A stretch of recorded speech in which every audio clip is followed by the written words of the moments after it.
في مكان مش زي أي مكان تاني. مكان فيه تاريخ عظيم وشواطئ خلابة، وبلد مليانة أسرار وأماكن مميزة.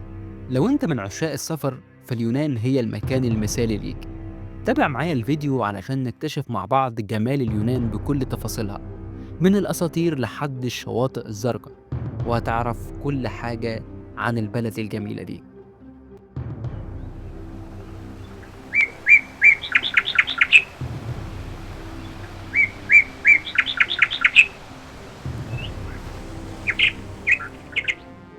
اليونان مش بس بلد عادية، دي بلد ليها تاريخ طويل مليان بالأحداث، من الأساطير اليونانية للحضارة اليونانية القديمة اللي أثرت في العالم كله. هنا في اليونان بتشوف التاريخ بعينك. اليونان ليها تاريخ طويل جدا بيرجع لآلاف السنين، وفيها حضارات قديمة بتعتبر من أقدم وأهم الحضارات في العالم. يعني لما تقول كلمة اليونان، أول حاجة هتيجي في بالك هي الأساطير اليونانية، القصص دي اللي كانت فيها الآلهة اليونانية بتتحكم في مصير البشر.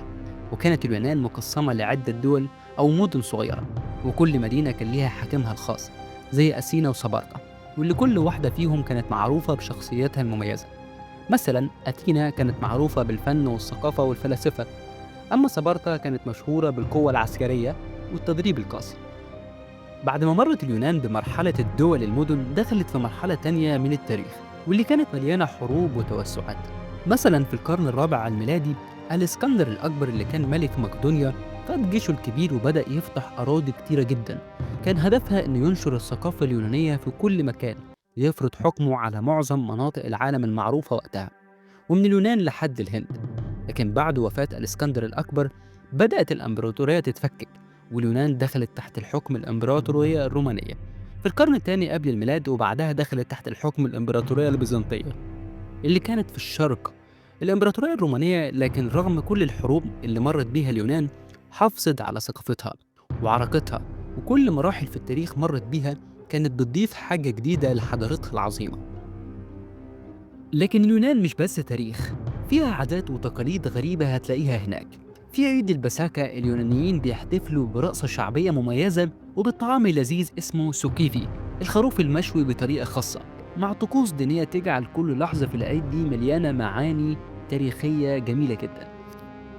لو بتحب البحر، فاليونان عندها شواطئ مش هتلاقي زيها في أي مكان تاني.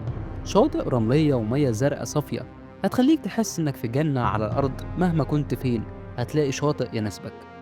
المدن اللي في اليونان مش كبيرة زي مدن تانية، لكن فيها كل حاجة. أثينا المدينة اللي مليانة حياة وسياحة، فيها معالم تاريخية، وكمان لو حبيت الأماكن الهادية في الجزر التانية هتلاقي فيها هدوء وجمال رهيب. اليونان مش كبيرة قوي في المساحة، مساحتها حوالي 130 ألف كيلو متر مربع، وعدد سكانها حوالي 10 مليون نسمة. ورغم كده هتلاقي كل حاجة فيها، من المدن الكبيرة لحد الجزر الصغيرة. لو بتحب الأكل، اليونان هتبهرك. الأكل هناك طعمه مميز، عندهم حاجات زي السلطة اليونانية واللحمة المشوية والفطائر المحشية بالسبانخ. الأكل في اليونان ليه طابع خاص ومش هتقدر تقاومه. الفن والموسيقى في اليونان ليهم طابع خاص. الأغاني اليونانية فيها إحساس عميق، والناس هناك بيحبوا الموسيقى الشعبية اللي بتعكس ثقافتهم.